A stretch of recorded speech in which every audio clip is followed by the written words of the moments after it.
Pace a tutti. Voglio darvi qualche avviso prima di passare al momento della parola, avvisi per questi giorni, settimane, mesi addirittura. Primo avviso riguarda mercoledì, il nostro gruppo degli uomini. Abbiamo il nostro B-Brazer questo mercoledì per gli uomini, non mancate. Molto bene, chi è che ha fischiato? Chi è che ha fischiato? Bravi, bravi. Potete urlare invece di fischiare, no? Abbiamo il nostro B-Brazer! Bravi, hanno urlato più le donne degli uomini, ma gloria a Dio, gloria a Dio. Mercoledì alle 8, non mancate tutti gli uomini, un tempo per noi di edificazione del nostro sacerdozio. Domenica prossima invece avremo un doppio appuntamento. La mattina un appuntamento dedicato a tutti coloro che da qualche settimana, da qualche mese che stanno venendo in chiesa, che vogliono conoscere un po' meglio la visione della chiesa, le dottrine, il modo in cui vogliamo agire, lavorare nel regno di Dio. Abbiamo questo appuntamento domenica prossima alle 10 di mattina, saremo qua in chiesa, io, mia moglie, ci sarà una squadra di operai ad accogliervi con un bel caffè, qualcosa da mangiare insieme, per avere un momento di comunione, per togliere qualsiasi dubbio, affinché possiate veramente intendere il modo in cui la nostra Chiesa B-Church vuole agire oggi nel regno di Dio e possiate veramente avere in cuore di congregare insieme a noi. Quindi se avete piacere, chi viene in chiesa già da un anno, non c'è bisogno che venga a questo incontro. Chi è già venuto a quello che abbiamo fatto a febbraio, non c'è bisogno che venga a questo incontro. Parleremo le stesse cose che abbiamo detto a febbraio. Ma tutti voi che non siete ancora venuti e volete partecipare, sarete benvenuti per iscriversi, perché è necessaria la prenotazione. C'è un modulo sul nostro gruppo di WhatsApp, siamo in Cristo, quindi compilate questo modulo, semplicemente c'è da scrivere il vostro nome, quante persone siete della vostra famiglia, ma almeno da sapere quanti saremo per organizzare al meglio questo evento. Mentre il pomeriggio abbiamo il nostro Fusion per i giovani, a partire dalle 2 col pre-Fusion, mentre alle 4 c'è il culto dei giovani, culto Fusion. Passiamo al 13 luglio, domenica 13 luglio, talent dei nostri bambini. Già lo abbiamo presentato tante volte, ma tutti voi che avete figli, portate i vostri figli a partecipare al talent B-Kids, questo momento da vivere per i nostri bambini, per presentare qualcosa, ma soprattutto in cui noi possiamo insegnargli veramente l'adorazione a Dio fin da piccoli, quanto è importante consegnarsi a Lui con la lode, con la danza, con la predicazione, con la recita, nel modo in cui loro stessi desideranno di esprimersi e di adorare il nostro Signore. Quindi non fate mancare ai vostri figli questo appuntamento. Prossimo avviso, ci sono i battesimi il 20 luglio, domenica 20 luglio. Come ho già detto, segnatevi questa data, saremo a Sirmione a partire dalle 9 di mattina per celebrare i battesimi. E come abbiamo già detto, come molti di voi già sanno, questa non è una festa soltanto lassù in cielo, perché sappiamo che lassù in cielo lo sarà, non è una festa soltanto per chi si battezzerà, ma è una festa per tutta la Chiesa, quindi tutta la Chiesa è invitata a partecipare. Organizzatevi per essere lì con noi domenica 20 luglio, sarà una giornata intera che passeremo al lago di Garda in cui celebrare i battesimi. Ed infine sono aperte le iscrizioni al nostro corso Seguitemi. Chi vuole cominciare questo corso per cominciare a lavorare in chiesa a livello ministeriale, per iscriversi basta accedere al link che c'è sempre sul nostro gruppo di WhatsApp, quindi è molto molto facile. Tu che hai il desiderio di cominciare a vivere veramente la chiamata che Dio ti ha affidato e di viverla in questa chiesa, allora iscriviti al gruppo Seguitemi, al corso Seguitemi. Amen. Abbiamo finito gli avvisi, siamo stati molto veloci oggi con gli avvisi. Per questo motivo passiamo al momento della parola. Vi chiedo di aprire le vostre Bibbie nel Vangelo secondo Matteo, capitolo 13.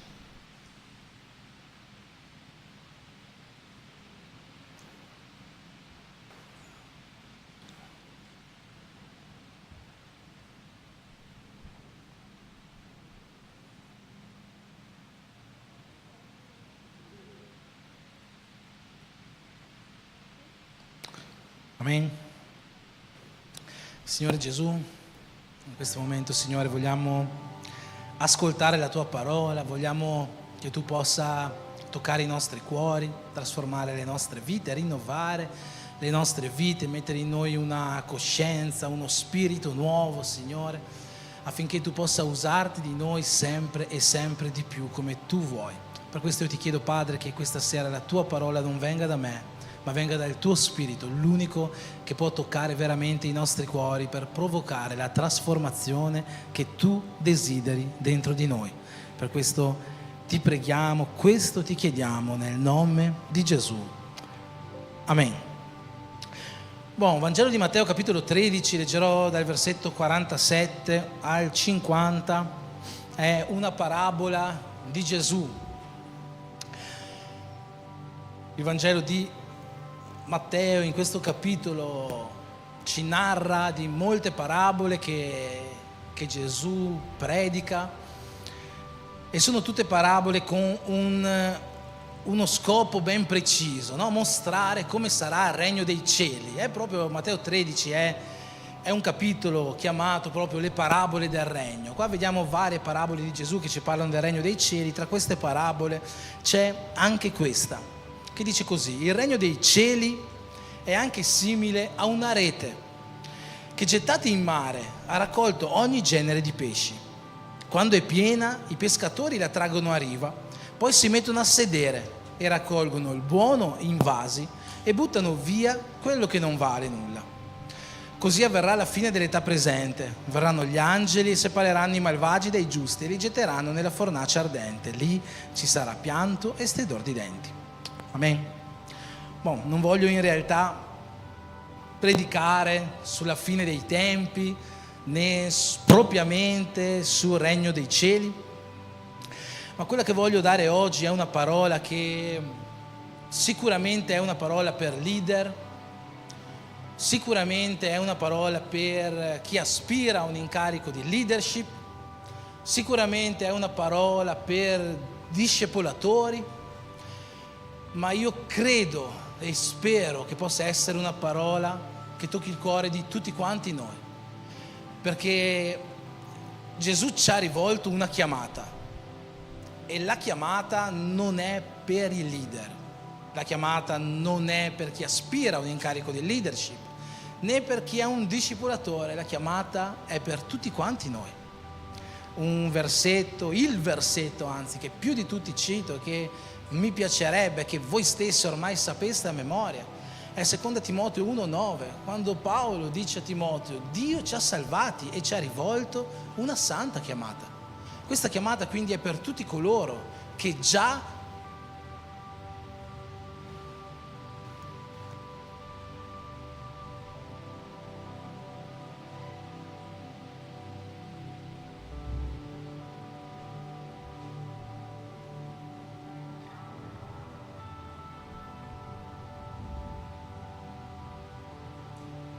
Prova, va bene?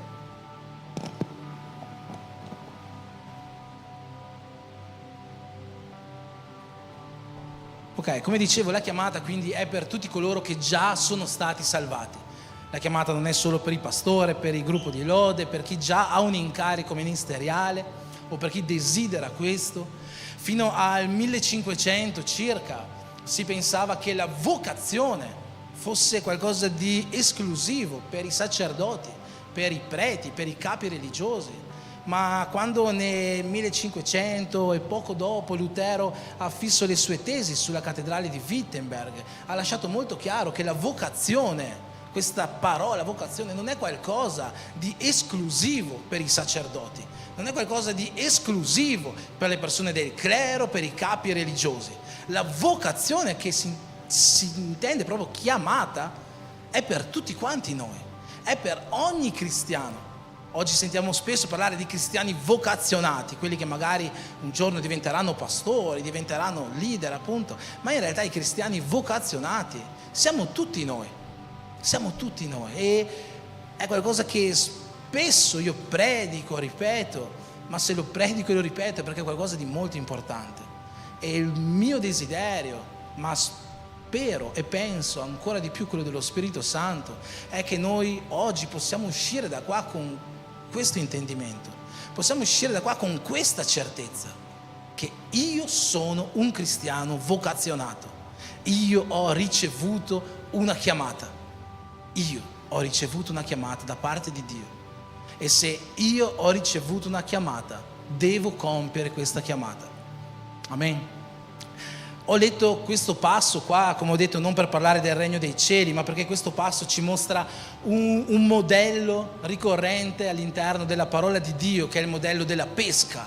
Noi vediamo nella Bibbia che spesso si parla di pesca. Lo stesso nostro fratello Gilson 2 settimane fa ha predicato una predica con il titolo Vado a pescare, no? Non era lo stesso tema di cui vi parlerò oggi io, ma anche lui ha parlato di pesca. Perché? Perché la pesca all'interno della Bibbia è un tema ricorrente, come ho detto, e ci sono vari tipi di pesca all'interno della Bibbia, ma la pesca è spiritualmente simbolo di evangelizzazione.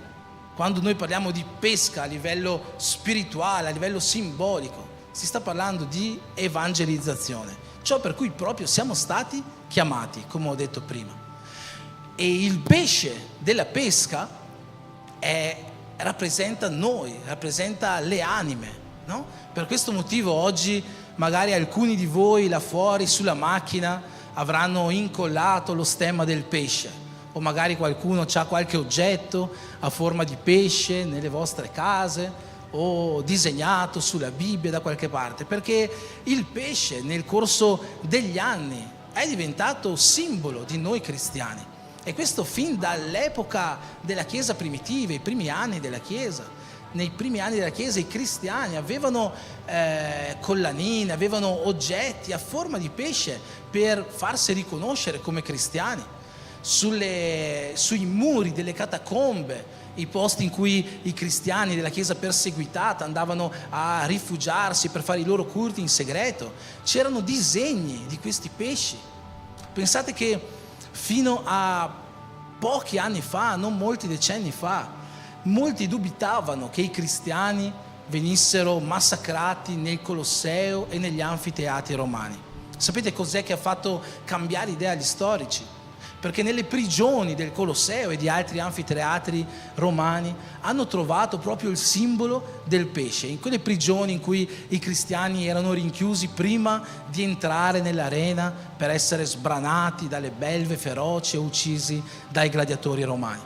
Quindi il simbolo il pesce è sempre stato un simbolo dei cristiani. Si dice, anche se in realtà le fonti storiche di questi racconti sono un po' più recenti, verso il 600 d.C., che nella Chiesa perseguitata, quando un cristiano trovava un'altra persona, facesse per terra una mezzaluna, così. Se la persona davanti a lui completava la mezzaluna, facendo quindi il simbolo proprio del pesce, allora sapeva che davanti a lui si trovava un altro cristiano, perché a quel tempo essere cristiani era molto pericoloso, erano perseguitati fino alla morte. Quindi il pesce è diventato un simbolo dei cristiani, è diventato un simbolo di riconoscimento, ma non soltanto per questo motivo che il pesce è il simbolo delle anime, il simbolo della pesca, no? Che noi dobbiamo fare come evangelizzazione. La stessa parola pesce in greco, no? Si dice ichthys. Questa parola ichthys è ho studiato in realtà greco, ma non me lo ricordo più, quindi andrò a leggere, scusate, non so il greco in realtà. È un acronimo. Un acronimo significa che ogni lettera ha un significato, no? È l'inizio di un'altra parola. Questa parola ichthys, pesce, è l'acronimo di Jesus Christos Theos Huios Soter, che significa Gesù Cristo, Figlio di Dio, Salvatore. E questo stesso acronimo era spesso scritto sui muri di case cristiane o sugli stessi muri delle catacombe. Per questo motivo, insomma, per tutti questi motivi, il pesce fin dall'antichità è stato il simbolo di noi cristiani. Ma, come ho detto, uno dei motivi è proprio a causa di questa pesca che oggi noi siamo chiamati a fare. E come stavo dicendo, ci sono due tipi di pesca all'interno della Bibbia. il primo tipo di pesca che solitamente vediamo nella Bibbia è lo stesso che abbiamo visto in questa parabola che ha raccontato Gesù. Questi pescatori hanno lanciato la rete e hanno raccolto tantissimi pesci, pesci buoni, pesci meno buoni. Se ci ricordiamo, quando Gesù trova per la prima volta Pietro e gli altri primi discepoli, che cosa stavano facendo? Erano appena tornati da una notte di pesca ed erano a riva che lavavano le reti. Perché? Perché anche loro pescavano con le reti. Il primo tipo di pesca, quello forse più comune a quell'epoca che troviamo all'interno della parola di Dio, è proprio questa pesca con le reti. Questa pesca con le reti è la classica evangelizzazione. Perché? Perché quando noi peschiamo con le reti, peschiamo, come ha detto Gesù, un po' di tutto. Peschiamo cose buone, peschiamo cose cattive, peschiamo in grande quantità. E fratelli, noi in Italia, so che non posso dire noi italiani perché oggi gli italiani li contiamo su una mano quasi, ma in Italia siamo molto carenti di questo tipo di pesca. Se in Brasile l'evangelizzazione di massa è molto più comune, molto più usata, molto più accettata, non so com'è in Colombia, in Perù o in altri stati del Sud America, ma probabilmente sono già stati che vivono questa evangelizzazione di massa in un modo più comune. Qua in Italia non c'è questo. È molto difficile vedere evangelizzazioni di massa, è molto difficile vedere queste reti lanciate in mare per raccogliere tutto quello che troviamo. Ma Gesù ci chiama a fare questo. Gesù ci dice: andate per il mondo a fare discepoli. Andate dove? Per il mondo. Andate in giro a evangelizzare, a portare il mio Vangelo. Fate un'evangelizzazione di massa. Gesù ci chiama a fare questo. Paolo stesso nella lettera ai Romani dice: ma quanto sono belli i piedi di coloro che predicano il Vangelo, che portano buone notizie. Perché Paolo dice questo? Perché i piedi di coloro che predicano il Vangelo, che portano buone notizie, sono veramente belli? No, tutto il contrario, i loro piedi sono sporchi, sono feriti, sono stanchi, dovrebbero esserlo. Perché? Perché hanno fatto tanti e tanti chilometri per portare il Vangelo in tutto il mondo, per fare questa grande evangelizzazione di massa. Quindi questo tipo di evangelizzazione è qualcosa che noi dovremmo fare, e qua in Italia dovremmo farlo molto di più. Qualche settimana fa avevo parlato di una indagine statistica fatta in Svizzera. Non so se vi ricordate, avevo detto che la Svizzera è uno dei paesi da cui è nata la riforma protestante, con Calvino, con Zwingli. Quindi 500 anni fa la Svizzera era uno dei paesi più protestanti, più riformati, più evangelizzati di tutta Europa. Ma oggi il 75% degli svizzeri si professano atei. Pensate com'è cambiata la Svizzera in così pochi anni. Le chiese come quella di Zwingli è una chiesa che quasi non è più usata. Pensate com'è cambiata la Svizzera. Ma se in Svizzera adesso il 25% sono cristiani e il 75% sono atei, sapete qual è la stima di cristiani riformati, di evangelici in Italia? Qualcuno di voi lo sa? All'incirca 0,7%. È molto più bassa che in Svizzera, è molto più bassa che in Brasile. Penso anche che in Colombia, in Perù e negli altri stati. 0,7%. Sapete, stavo pensando a questa cosa qualche giorno fa. Ero al centro commerciale e stavo pensando così: non so quante persone ci saranno, ma io mi guardavo intorno, non so quante persone c'erano, mi guardavo intorno e stavo pensando: probabilmente queste persone qua non hanno mai sentito parlare di Gesù, quelle persone che c'erano intorno a me. E ho pensato a questa stima, no? Di evangelici in Italia. E ho pensato: qua al centro commerciale siamo io, l'Andrea, Benjamin, Liam, siamo già in 4. C'era anche un'altra famiglia di fratelli della chiesa, in tutto eravamo in 8 evangelici. Questo vuol dire che se nel centro commerciale in quel momento eravamo in 800 persone, non c'era nessun altro cristiano evangelico nel centro commerciale, secondo questa statistica. Soltanto noi.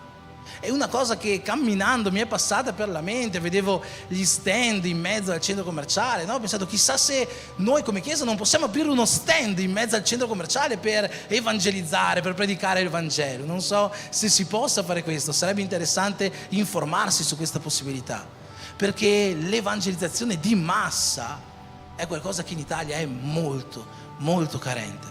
Ma noi siamo chiamati anche a fare questo, a lanciare le nostre reti, così come Gesù ci ha insegnato a fare. Ma non c'è soltanto questo tipo di pesca, c'è un altro tipo di pesca che noi vediamo nella Bibbia e non lo vediamo propriamente come magari una pesca di uomini, ma c'è un testo della Bibbia in Matteo al capitolo 17 in cui vediamo quest'altro tipo di pesca. Poi leggo velocemente il testo. Quando furono giunti a Capernaum, quelli che riscuotevano le tasse si avvicinarono a Pietro e dissero: il vostro maestro non paga le tasse? Egli rispose: sì. Quando fu entrato in casa, Gesù lo prevenne e gli disse: cosa te ne sembra, Pietro? I re della terra da chi prendono le tasse? Dai loro figli o dagli stranieri? E Pietro risponde: dagli stranieri. Gesù allora gli disse: quindi i figli non devono pagare le tasse. Ma per non scandalizzare queste persone che hanno fatto queste supposizioni, vai al mare, lancia il tuo amo, prendi il primo pesce che verrà su, aprigli la bocca, dentro troverai una moneta e con quella lì paga la tassa per me e per te. Okay? In questo testo noi vediamo un secondo tipo di pesca, che non è la pesca con le reti, questa pesca di massa che noi sì siamo chiamati a fare, ma è un altro tipo di pesca, è la pesca con l'amo, no? Che è diversa dalla pesca con la rete. Perché è diversa? Prima di tutto, quando peschi con la rete, come abbiamo detto, si pescano una grande quantità di pesci. Quando invece peschi con l'amo, non puoi pescare più di un pesce alla volta. Ma ci sono anche altre caratteristiche che distinguono la pesca con l'amo dalla pesca con la rete. Ma sicuramente quella dell'individualità è una delle più evidenziate.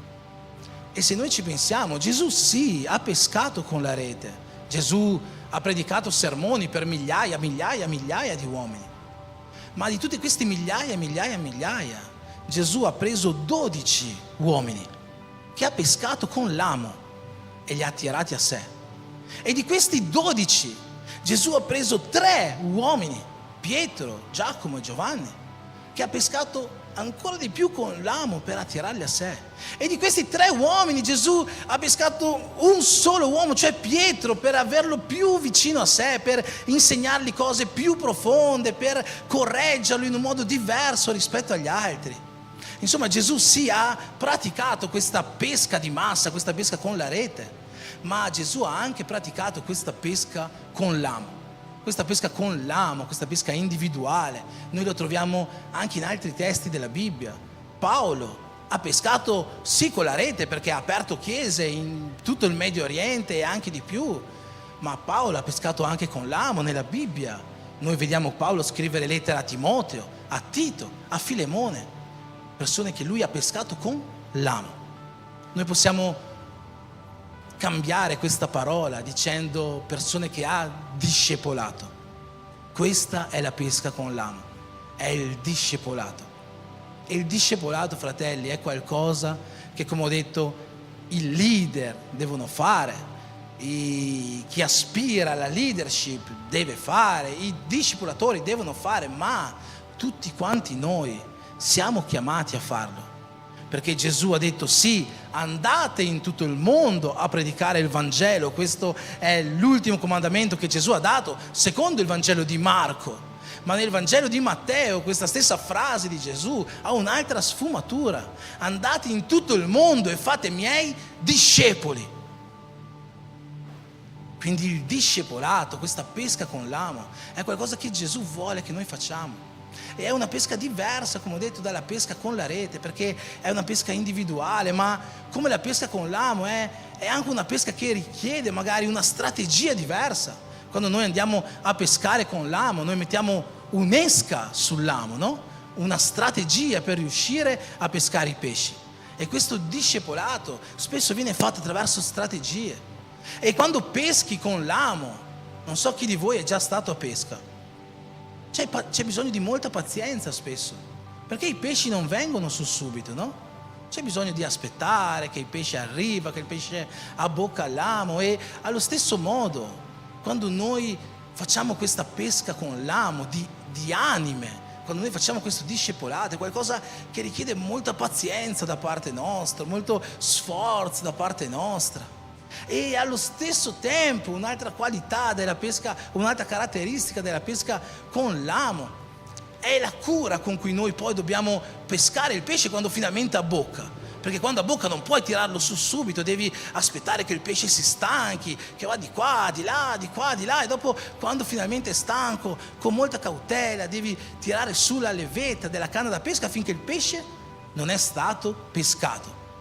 No, è una pesca che è molto diversa dalla pesca con la rete. Mi ricordo che quando io, fratelli, ho pescato una sola volta nella mia vita e mai più andrò a pescare perché sono stato traumatizzato. Ero ancora giovane, sono andato con i miei amici dell'epoca in un laghetto qua vicino e loro hanno portato le canne da pesca, erano già andati, io non ero mai andato, insomma siamo stati tutta la mattina lì a pescare, no? E loro pescavano, non tantissimo, dai, ma tutti quanti loro pescavano. Io tutta la mattina non ho pescato niente tutta la mattina. Pazienza, ma niente, tutta la mattina c'era un caldo, mi sono anche stressato a un certo punto. Poi quando mancava 10 minuti per andare via, uno dei miei amici aveva portato anche un retino, no?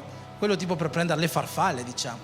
Allora, stufo com'ero, stressato com'ero, ho preso questo retino, ho visto un pesce morto in riva al laghetto, sono andato lì con la rete, ho preso il mio pesce anch'io, era morto, puzzava, era mezzo mangiato da altri animali, non lo so. Ma sono riuscito a prendere anch'io il mio pesce con la rete. Ma come abbiamo visto, pesci con la rete se ne pescano in grandi quantità e alcuni sono vivi, altri invece sono morti, come il pesce che ho pescato io con tanta gioia, no? I pesci invece che noi peschiamo con l'amo sono tutti pesci vivi. Un pesce non può abboccare all'amo se non è vivo. E quindi quando noi facciamo questa pesca, questo discepolato, fratelli, noi peschiamo pesci vivi, pesci che daranno frutto, anime che daranno frutto per il regno di Dio, anime che incrementeranno il regno di Dio, anime che negli ultimi tempi non saranno scartati dagli angeli come quelli che abbiamo visto in questa parabola, ma anime che gli angeli raccoglieranno per portare lassù nel regno dei cieli. Ma per riuscire a fare questa pesca, come ho detto, c'è bisogno di molto sforzo. Però, fratelli, noi siamo stati chiamati a fare questo. Noi siamo stati chiamati a fare questo. E io vorrei che oggi uscissimo veramente con questo intendimento. Perché vivere la nostra vita cristiana senza vivere la nostra chiamata, e per nostra chiamata intendo sia l'evangelizzazione di massa che il discepolato persona per persona, individuale, è sprecare la nostra vita cristiana. È non fare quello che Gesù stesso ci ha chiesto di fare. E tu potrai pensare, ma veramente questa è una parola soltanto per leader, soltanto per discepolatori, che cosa c'entro io?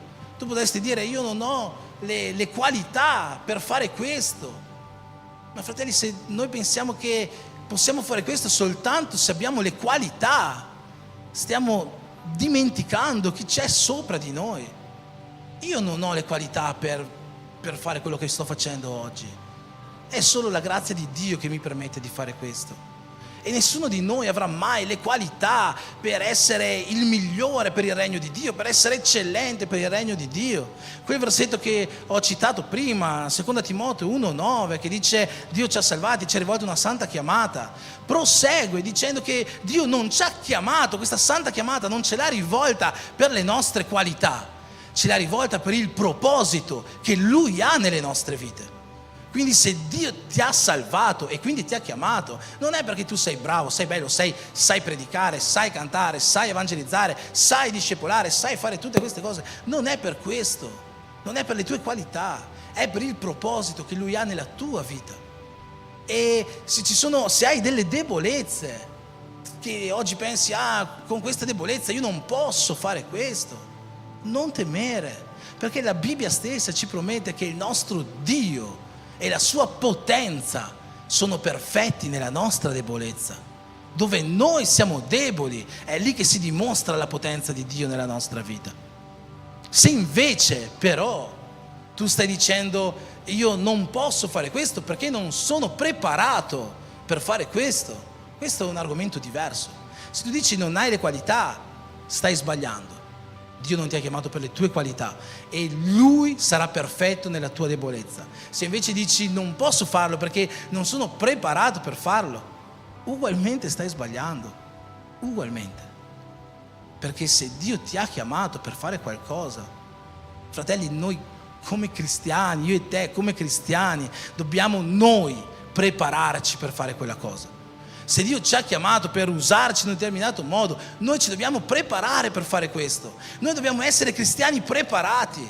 Non possiamo essere cristiani che vivono la loro vita così. No, noi ci dobbiamo preparare. Io non conosco tanto la Bibbia per discepolare qualcuno. Vai a studiare la Bibbia per discepolare qualcuno. Io non ho abbastanza intimità con Dio per portare qualcuno in un cammino spirituale. Prega di più, digiuna di più per avere più intimità con Dio, per portare qualcuno in un cammino spirituale. No, preparati di più, la preparazione spetta a noi. Gesù un giorno ha raccontato una parabola, la parabola delle 10 vergini. Ci sono queste 10 vergini che stanno aspettando lo sposo. 5 di loro sono sagge, 5 di loro sono stolte. Quelle sagge hanno portato la loro lampada insieme all'olio per accendere la lampada. Quelle stolte hanno portato la lampada ma senza l'olio. Poi a un certo punto tutte quante si addormentano. Quando arriva finalmente lo sposo, che sarebbe Gesù, cominciano a dire alle persone: sta arrivando lo sposo. Allora le 10 vergini si svegliano e quelle che avevano portato l'olio, quindi quelle preparate, sono entrate con lo sposo. Quelle che invece non si erano preparate non sono entrate con lo sposo. Questa parabola ci fa capire che noi ci dobbiamo preparare per fare cosa? Molto spesso quando sentiamo questa parabola delle 10 vergini, forse molti di voi hanno già sentito dire che le 10 vergini si dovevano sposare tutte quante con lo sposo, no? Non è così, le 10 vergini non si dovevano sposare con lo sposo. Chi sono le 10 vergini in un contesto storico di quell'epoca? Le vergini sono quelle persone che preparavano la sposa. E quindi se Gesù è lo sposo, la sposa di Gesù è la Chiesa. Siamo noi, sono le anime, sono quei pesci che noi dobbiamo riscattare per il regno dei cieli. E se noi siamo quelle 10 vergini che stanno aspettando l'arrivo dello sposo, noi ci dobbiamo preparare per poter preparare la sposa. State seguendo quello che sto dicendo? Noi, è compito nostro prepararci per poter preparare la sposa. È compito nostro prepararci per discepolare le persone che Dio ha messo nelle nostre mani oggi. È compito nostro prepararci per rispondere nel modo eccellente alla chiamata che Dio ci ha rivolto. Noi dobbiamo prepararci, questo è un compito nostro. Se ci mancano le qualità, quelle ce le dà Dio, ma se è per prepararci, quello dobbiamo fare noi. E oggi, fratelli, non possiamo più aspettare per fare questo. Non possiamo più aspettare per prepararci, perché so che l'avrete sentito dire centinaia, migliaia, milioni di volte. Forse chi va in chiesa da 10, 20, 30, 40 anni, 50 anni, l'ha sentito già da 50 anni fa. Ma Gesù sta tornando. Stavo parlando proprio ieri con un fratello di questo argomento e stavamo dicendo: non sappiamo se Gesù tornerà domani. Nessuno può sapere quando tornerà. Non sappiamo se tornerà domani. Quello che è certo è che se anche non tornerà domani, domani sarà un giorno in meno che avremo per prepararci. E la Bibbia è molto chiara, Gesù nella Bibbia è molto chiaro che noi dobbiamo essere persone che sanno discernere i tempi. Una volta Gesù ha ripreso i farisei, no? Perché i farisei gli hanno chiesto: Gesù, dacci un segno per vedere se sei proprio tu il Messia. E Gesù ha risposto a questi farisei: ma voi non sapete discernere i tempi, non sapete che questo è il tempo in cui il Messia doveva arrivare. Voi siete in grado, guardando il tempo che fa la sera, di sapere il meteo del giorno dopo e non sapete discernere i tempi. Dovete imparare a fare questo. E Gesù vuole che oggi noi non siamo ignoranti nel discernere i tempi. E i tempi ci stanno dicendo molto chiaramente che il ritorno di Gesù è sempre più vicino. Ciò che noi vediamo succedere in tutto il mondo ci sta dicendo chiaramente che il ritorno di Gesù è sempre più vicino.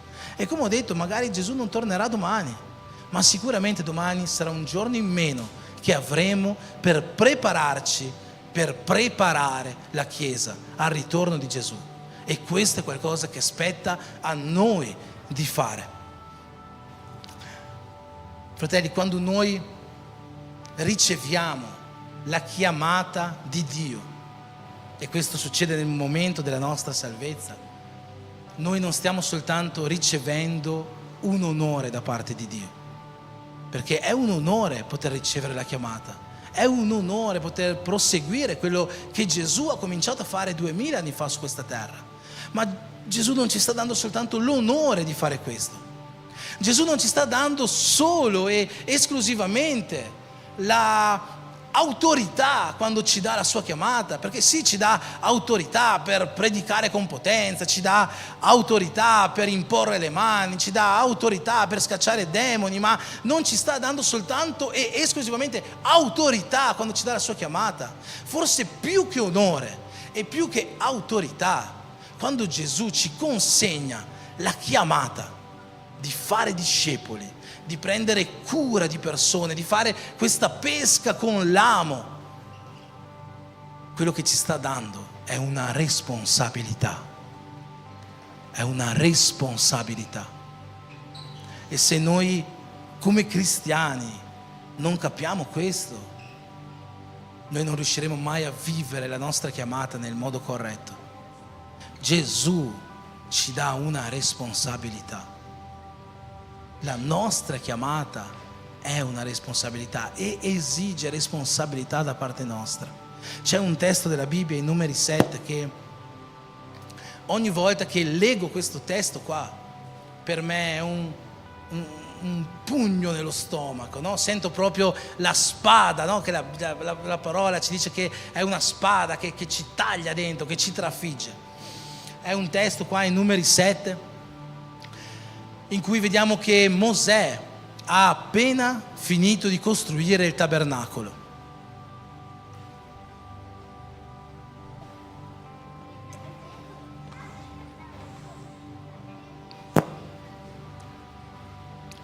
Mosè ha appena finito di costruire il tabernacolo. In quel periodo il tabernacolo si muoveva insieme al popolo di Israele nel deserto. E il tabernacolo era una costruzione abbastanza grande, no? E c'erano 3 famiglie di Leviti. Ascoltatemi che devo farvi fare un calcolo matematico adesso. C'erano 3 famiglie di Leviti che si occupavano di spostare il tabernacolo di tappa in tappa. Una famiglia si occupava di spostare le tende del tabernacolo, diciamo così. Un'altra famiglia si occupava di spostare la struttura, le colonne, le travi e tutte queste cose più pesanti. Mentre la terza famiglia si occupava di spostare gli elementi sacri che c'erano all'interno del tabernacolo, l'arca dell'alleanza, l'altare degli incensi e la tavola dei pani e tutti questi elementi sacri all'interno del tabernacolo. Insomma, quando il tabernacolo è stato costruito, i capi di Israele, tutti i capi di Israele vanno da Mosè e gli fanno un'offerta. E dicono: Mosè, vogliamo fare un'offerta per la costruzione del tabernacolo. Daremo come offerta 6 carri, matematica, 6 carri e 12 buoi, quindi 2 buoi che possono trainare ogni carro, ok? Appena Mosè riceve l'offerta, Dio parla con Mosè e dice: Mosè, dell'offerta che ti hanno appena dato, fai questo, dai 4 carri e 8 buoi a quella famiglia di Leviti che deve portare la struttura, le travi, ok? 4 carri e 8 buoi. Dai 2 carri e 4 buoi a quella famiglia di Leviti che deve trasportare le tende. Va bene? Ma c'era un'altra famiglia di Leviti, quella che doveva trasportare gli oggetti sacri. E sapete cos'è rimasto a loro? Niente, perché sono stati dati 6 carri e 12 buoi. 4 carri da una parte, 2 carri da un'altra parte, 8 buoi da una parte, 4 buoi dall'altra parte. All'ultima famiglia, quella che deve trasportare gli oggetti sacri, non è stato dato niente. Sapete perché Dio ha deciso così? L'ultimo versetto di questo testo ce lo dice. Dice così: ai figli di Kehat, quelli che devono trasportare questi oggetti, non darai nulla, perché hanno l'incarico degli oggetti sacri e devono portarli sulle spalle. Ogni volta che io leggo questo testo, per me mi risuona sempre forte dentro il cuore, perché qua Dio ci sta facendo capire un principio molto importante, che la chiamata di cose sacre che Lui ci ha dato è per noi, è per me e per te individualmente.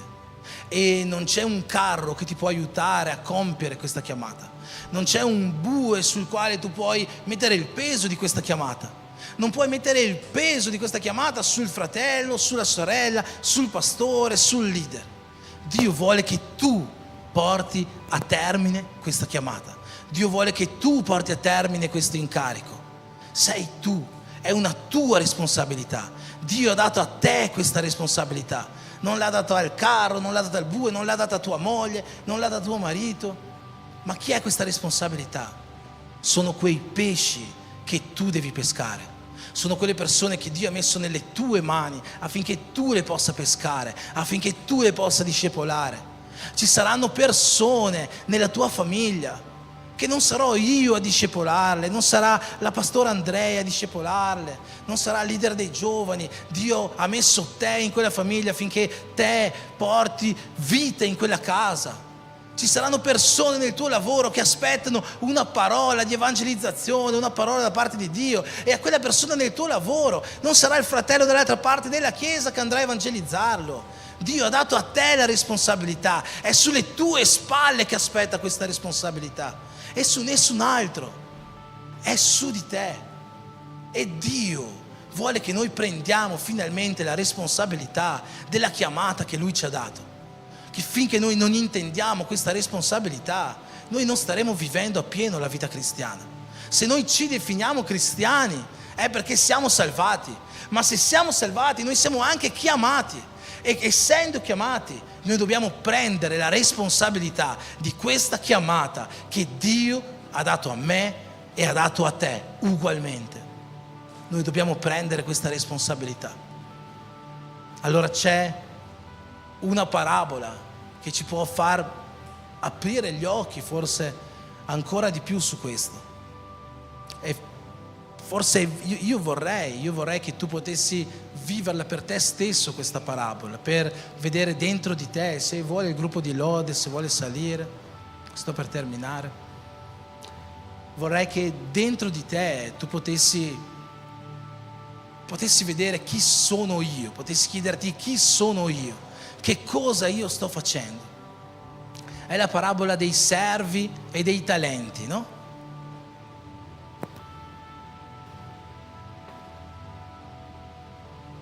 Un giorno Gesù racconta questa parabola in cui c'è questo signore, questo padrone che sarebbe Dio, che chiama 3 servi.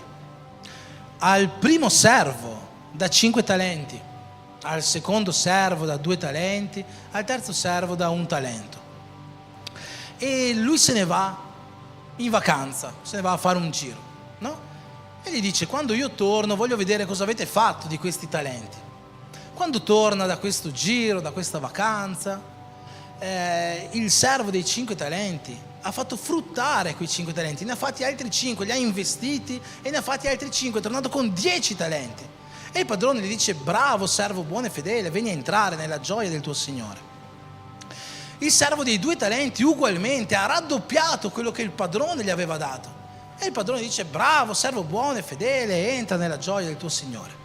Il servo con un solo talento ha sepolto quel talento E quando il Signore è tornato, gli ha restituito il singolo talento. Non l'ha investito, non l'ha fatto fruttare, non ha portato niente di più al suo padrone. E quando il padrone vede che non gli ha portato niente di più, gli dice: servo malvagio, vai fuori di qua, buttatelo là fuori dove c'è pianto e stridor di denti. In questa parabola, quello che noi dobbiamo capire è qual è la differenza tra i primi due servi e il terzo servo. Perché i primi due hanno fatto fruttare e il terzo servo non li ha fatti fruttare? Io credo che i primi due servi sono servi che avevano veramente a cuore gli interessi del loro padrone, del loro signore, mentre il terzo servo era un servo che non aveva a cuore gli interessi del suo signore. Per questo io vorrei che tu ti facessi una domanda oggi. Tu hai a cuore gli interessi del tuo Signore? Tu hai a cuore gli interessi di Dio? Sapete quali sono gli interessi di Dio? Gli interessi di Dio sono che molte anime vadano lassù in cielo. Questo è quello che Dio vuole. È per questo che Gesù è morto per noi, affinché molte persone possano essere salvate, affinché molte persone possano essere riconciliate con Dio, affinché molte persone ritornino a quello stato originale di Dio con l'uomo, questa comunione perfetta, affinché molte persone si ravvedano dai loro peccati e vivano una vita di santità. Ma noi abbiamo veramente a cuore gli interessi di Dio?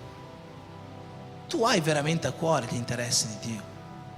Perché se noi abbiamo veramente a cuore i suoi interessi, noi capiamo la responsabilità che ci ha dato e noi agiremo di conseguenza.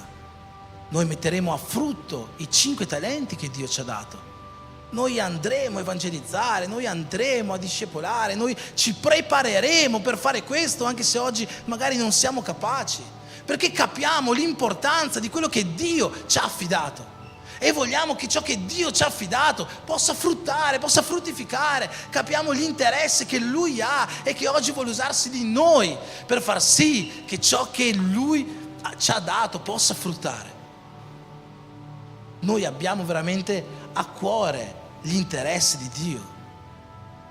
Fratelli, vivere la nostra chiamata, prendere cura della Chiesa, prendere cura della sposa, prendere cura delle anime, è una responsabilità che noi abbiamo. Lanciare il nostro amo è una responsabilità che noi abbiamo, una responsabilità che Dio ha dato a te, che Dio ha dato a te, che Dio ha dato a te, che Dio ha dato a me.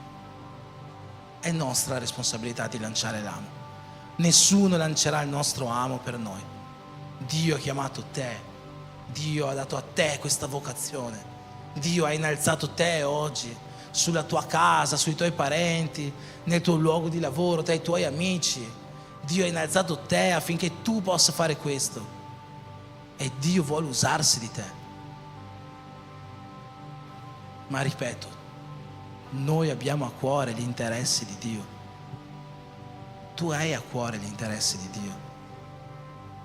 Dio ci ha dato un grande onore, Dio ci ha dato molta autorità, ma Dio ci ha dato soprattutto una grande responsabilità: andare per il mondo, fare discepoli, battezzarli nel nome del Padre, del Figlio e dello Spirito Santo, discepolarli insegnando a loro ciò che Gesù ci ha insegnato.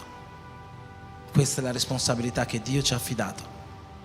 Ma noi siamo una Chiesa che ha a cuore gli interessi di Dio. Sapete, guardando a volte l'Italia e il suo 0,7% di credenti, potremmo pensare da un certo punto di vista che Dio si è dimenticato dell'Italia, perché Dio non sta agendo in Italia come agisce in Brasile, che ci sono 40% di evangelici, forse di più. Ma la parola di Dio ci dice una cosa: che la creazione non sta aspettando la manifestazione di Dio, sta aspettando la manifestazione dei figli di Dio. Sta aspettando che noi oggi ci manifestiamo. sta aspettando che noi oggi viviamo questo onore, questa autorità e soprattutto questa responsabilità che Dio ci ha dato. La creazione sta aspettando che noi usciamo dai nostri posti a predicare il Vangelo. La creazione sta aspettando che noi lanciamo il nostro amo, che noi prendiamo cura di queste anime, che noi pazientiamo, che noi fatichiamo, che noi ci impegniamo, che noi dimostriamo che abbiamo a cuore gli interessi di Dio. La creazione sta aspettando la manifestazione mia e tua. È questo che sta aspettando. Dio non si è dimenticato dell'Italia, Dio non si è dimenticato magari della tua famiglia, Dio non si è dimenticato dei luoghi in cui tu sei solito vivere. Dio sta aspettando, così come la creazione, che si innalzino quelle persone che oggi Lui ha messo lì per compiere la loro responsabilità, per compiere la loro chiamata e portare a questa generazione quel risveglio che da tanto tempo noi stiamo aspettando, di cui tanto parliamo e che la creazione sta aspettando con ansia. Amen. Posso chiederti di alzarti in piedi?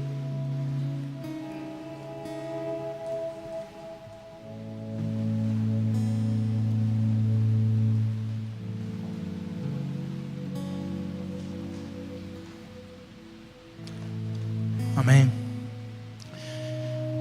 Indipendentemente dal modo in cui noi possiamo agire oggi in questa pesca che Gesù ci ha chiamato a fare, che sia una pesca con rete, che sia un'evangelizzazione di massa, che sia un discepolato intimo, individuale, un lanciare l'amo giorno dopo giorno nella vita di una singola persona. Dio ci ha chiamato per fare questo. Dio ha chiamato te per fare questo e non vorrei che fosse una parola troppo dura per te, ma la parola è una spada che deve penetrare i nostri cuori. E se la parola ci dice oggi non stai facendo abbastanza, oggi potresti fare di più, oggi potresti aprire di più la tua bocca, oggi non hai ancora preso veramente la responsabilità della chiamata che io ti ho dato, oggi non hai veramente a pieno a cuore gli interessi di Dio per questo mondo, forse allora questa parola dura può cominciare a provocare dentro di te quella trasformazione che Dio desidera. Noi abbiamo visto all'interno della Bibbia parole dure, correzioni che hanno cambiato uomini e donne. Che questa parola possa cominciare a provocare in noi questa reazione, che noi possiamo uscire di qua veramente diversi da come siamo entrati, perché siamo certi che abbiamo un Dio che non è potente, è onnipotente. Siamo certi che abbiamo un Dio che non ci vuole bene, Lui ci ama di un amore infinito e immenso. Siamo certi che il nostro Dio non ci visita ogni tanto, Lui è costantemente con noi.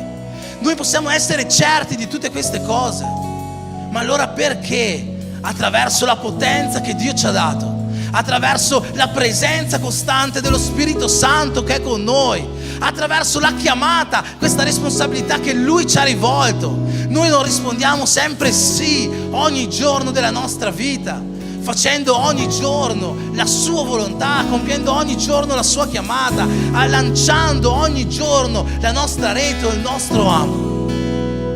Chiesa B-Church, Dio vuole che noi siamo una chiesa di evangelizzatori, Dio vuole che noi siamo una chiesa di discepolatori, Dio vuole che noi siamo il popolo di cui il mondo là fuori sta aspettando con ansia la manifestazione.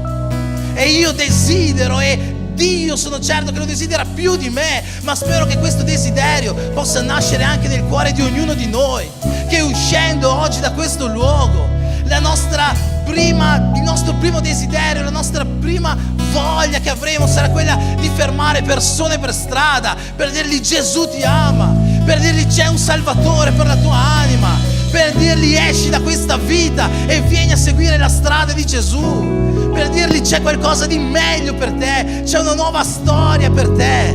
C'è qualcosa che Dio ha preparato davanti a te, che è più grande, è inimmaginabile, è qualcosa che tu non puoi neanche pensare oggi, ma Dio l'ha già preparato davanti a te, così come un giorno l'ha preparato nella mia e nella tua vita. E oggi noi stiamo vivendo il meglio di Dio per noi e per la nostra casa. Dio ha questo meglio per tante persone, ma loro non lo sapranno finché qualcuno non porta il Vangelo. E questo qualcuno sono io e sei te.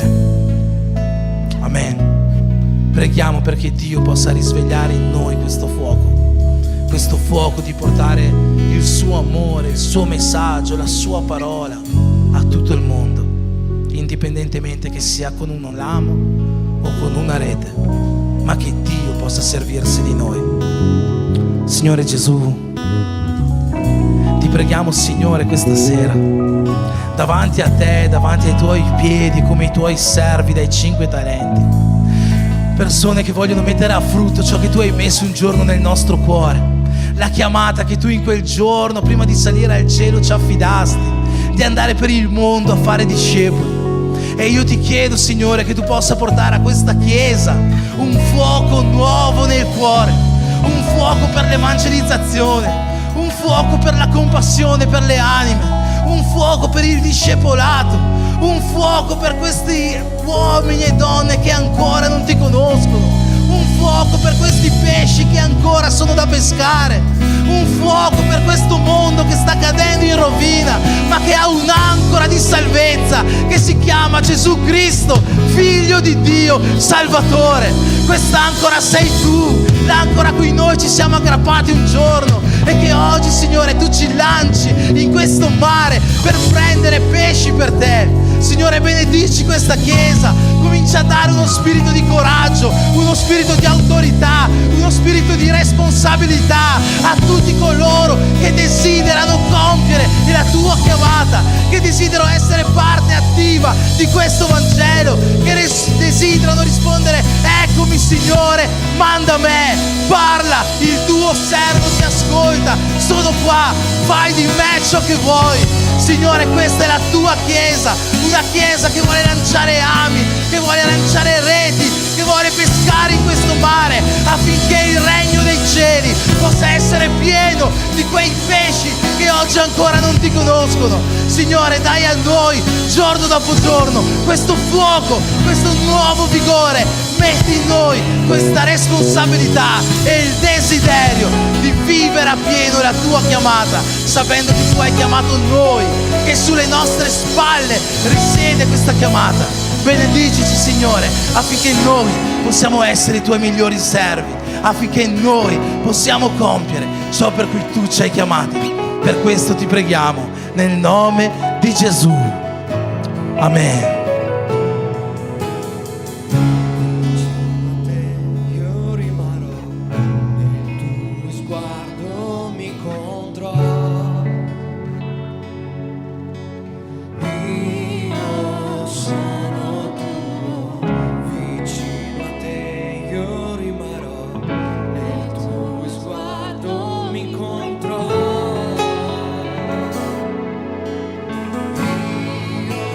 Sono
star con me.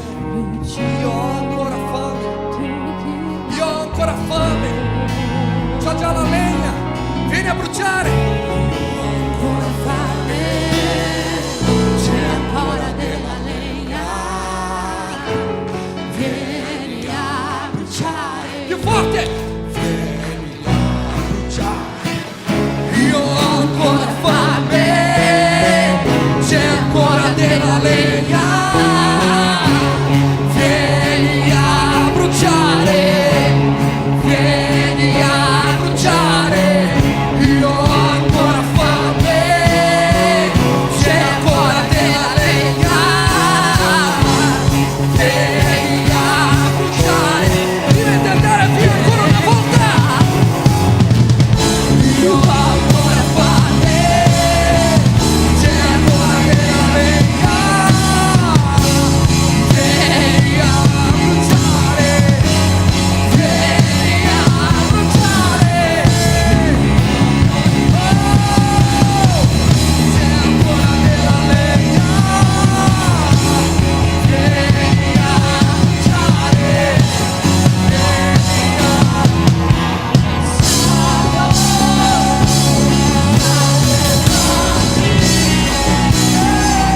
la fiamma non si spegnerà, non si spegnerà mai, che siamo sacerdoti.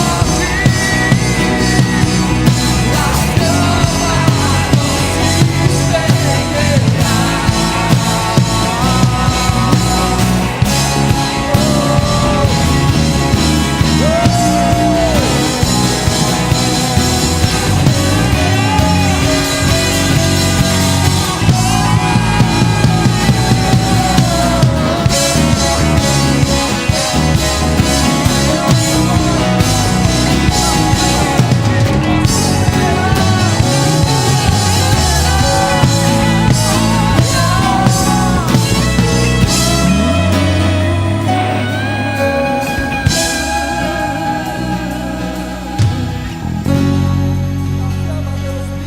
si spegnerà.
C'è una chiesa che ha fuoco per far bruciare.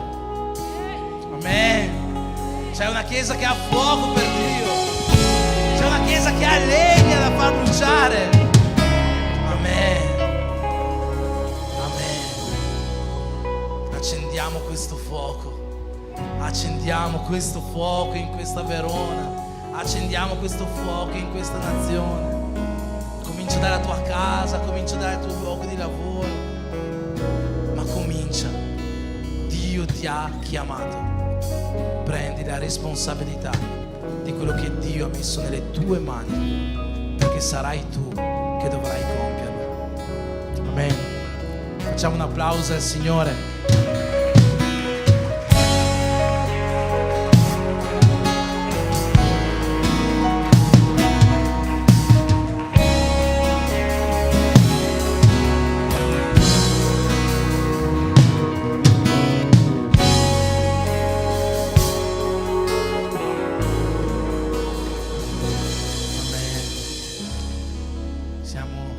fine della nostra serata.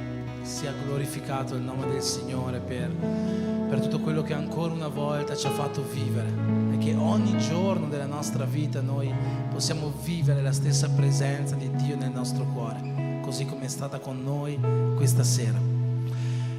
Prima di terminare vogliamo festeggiare i compleanni di questa settimana. Non sederti, João. Qualcun altro che ha compiuto gli anni? Victor. La Gabi? Qualcun altro che ha compiuto gli anni nell'ultima settimana?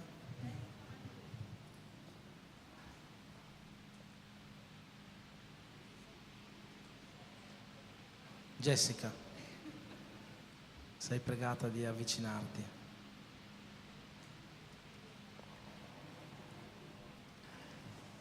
Qualcun altro che sta cercando di nascondersi, da passare la vergogna del compleanno?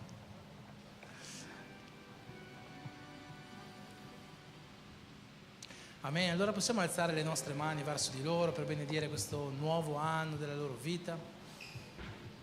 Amen. Signore Gesù, in questo momento mettiamo davanti a te la vita di Victor, di João, di Jessica, Signore, questi tuoi figli al quale hai donato e concesso un nuovo anno di vita. E ti chiediamo oggi, uniti come Chiesa, che possa essere un anno pieno della tua gioia, pieno della tua allegria, pieno di salute, della pace che viene da te, ma soprattutto, Signore, che possa essere un anno ricco della tua presenza costante nei loro cuori e nelle loro famiglie.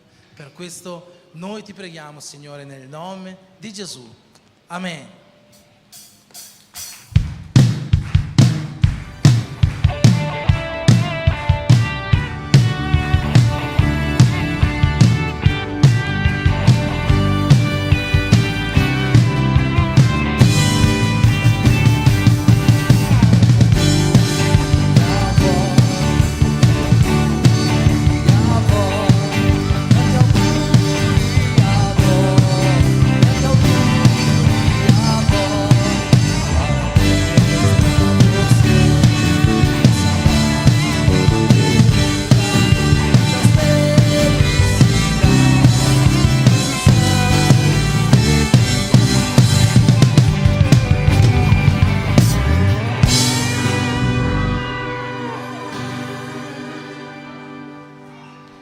Amen. Allora che questa stessa benedizione che abbiamo desiderato sulla vita dei nostri fratelli possa essere anche nella nostra casa, nella nostra vita in questa settimana, chiedendo che la gioia, che l'allegria che viene dall'Eterno, che la sua pace, che la salute che viene da Lui possano riempire i nostri giorni, che la sua unione possa essere presente nelle nostre case, nei nostri matrimoni, nei nostri relazionamenti, e che l'amore di Dio Padre, che la grazia di suo Figlio Gesù Cristo e che la comunione con lo Spirito Santo di Dio sia con tutti quanti noi, e come uno in Cristo possiamo dire Amen.